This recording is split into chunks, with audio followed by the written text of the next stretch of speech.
pretty.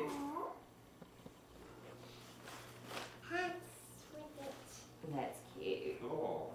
This is You how like we were that? before it all happened. You're welcome, Pumpkin. It started out, I had a lot of physical issues. I had a lot of back pain and just leg pain and different things. I would go see my regular doctor, and he started prescribing me pain medication. And the longer I took that, the more I needed for the pain to go away. During that, I started having some female issues, and that doctor would prescribe me pain medication. So I was going from doctor to doctor, kind of like doctor shopping. I had a surgery, and it was a full hysterectomy. And the day that I went in, my doctor had told me that I almost died on the table because I had taken so much pain medication. And I had never told him all the others I was taking. Anyway, I came through that. He gave me some medication, and I went through that within 2 days and called to get more. And they said, well, you shouldn't be hurting anymore. And I'm like, but I am. Was I hurting? I think it was more of a withdrawal. And I remember calling my sister, Tiffany, and I told her, I said, Tiffany, I think I'm dying, because that's how awful it was to come off of opiates. I was working for a clothing store, and your mom called me that day whenever I was working. And she sounded very sick. She had just had surgery, and she was telling me that she needed help. And I kept saying, what's wrong with you? What's wrong with you? And she kept saying, I'm sick, I'm throwing up, I don't feel good. And I got a call at work from Tiffany, and she said, Mom, you need to go see about Wendy. She's pretty sick. And she also stated that what we had been expecting, what we had expected for some time was true, that Wendy was on drugs, was on prescription drugs. This happened on the first day of first grade for me, and the first day of kindergarten for her. And I just remember coming home, and I was just wondering where our mom was. And so we had asked our dad where Mom was, and he just told us. He didn't lie to us. He didn't try to make it. Cover it up. Yeah, he didn't try to cover it up. But he just told us that our mom had taken too much medicine and she'd gone somewhere to get it straightened out. I didn't want to be around people. I didn't want to talk to my family. I just isolated myself. I had you girls. Y'all were young, so at nighttime, your dad would take you out to dinner, so I could just lay on the couch or lay in bed, because I felt like a zombie. I didn't want to do anything. And I was ashamed and embarrassed that a medication had taken me that far, but never wanted to admit it. I remember it pretty vividly. I was in my truck and I was driving on the bypass. And it just, at that point where it hit me that I didn't feel that your mother would ever be coming back, that she didn't care for you girls. And that's when he did file for divorce. So I knew that my life had spiraled out of control. I knew I was in the midst of chaos. I had been out shopping for you girls Christmas, and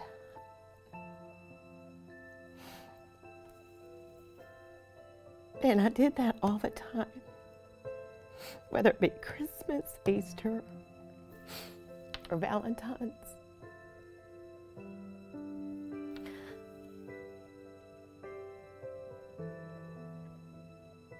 Never stopped thinking about y'all.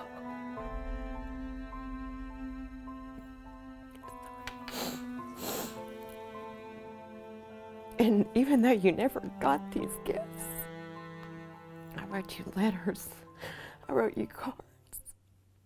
Well, I have this letter that she sent us a long time ago. There's not a date, but it says, Eric and Macie, 6 more days and I'm out of here. I have learned how to sleep a lot better, and I do not smoke as much. Thank you for all of your prayers. I bet you two have grown a foot tall since I have been gone. I love you, Mommy.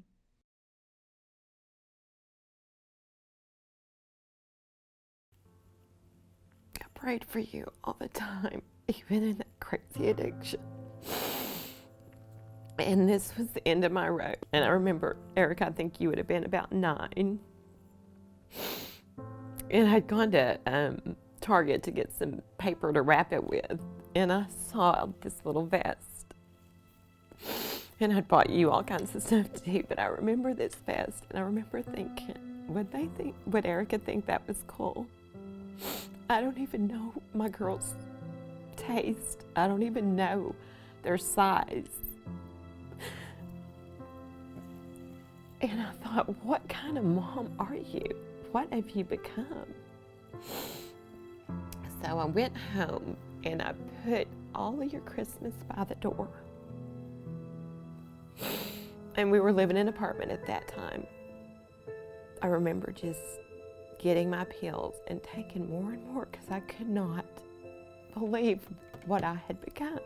It's like I had that moment of clarity. And it was like, what are you doing? What have you done to your girls? And I thought that throughout the years.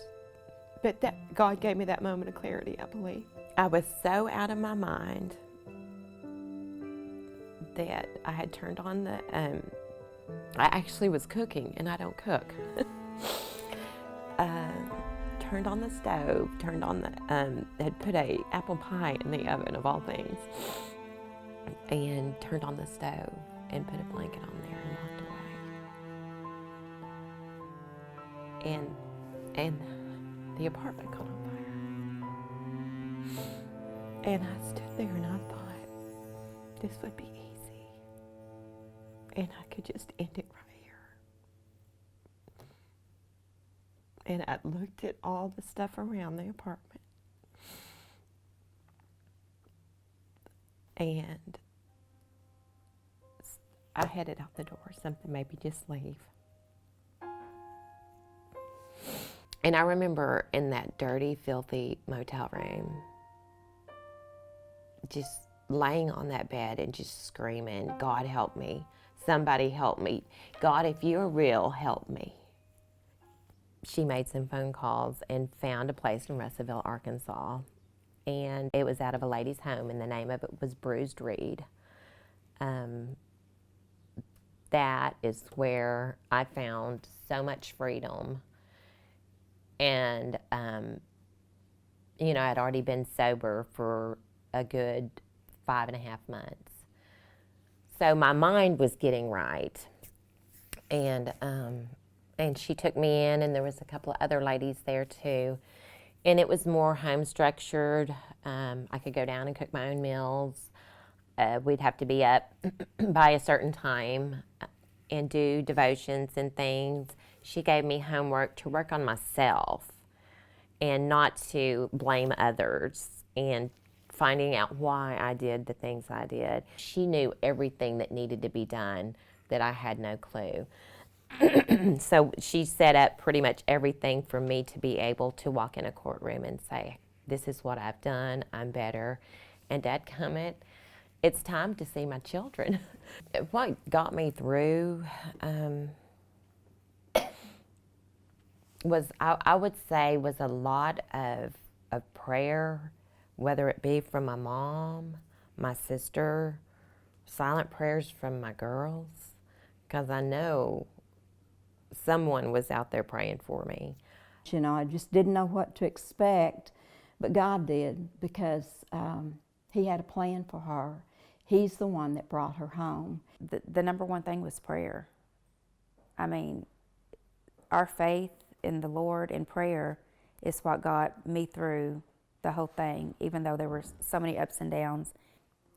February the 20th, 2008, I claimed a verse in Jeremiah 31:16, and this is the Living Bible, and I put Wendy's name beside it, and I inserted her name in the verse, and it reads, "But the Lord says, don't cry anymore, for I have heard your prayers, and you will see her again. Wendy will come back to you from that distant land of the enemy. I've been sober since May 14th of 2011. I have a great job. I work at the hospital. I work in healthcare. I would have never dreamed that I would actually be helping other people at any time in my life, but God has granted me that. He's been so merciful, and He has restored to me what He promised. He has restored a relationship with my girls, with you two. We see each other every other weekend, and you know, I know it's a lot for you girls to have to lug your stuff over back and forth, and you know, my heart goes out to you even when you carry your bags up. But I am so thankful that y'all come over here. We love you. I love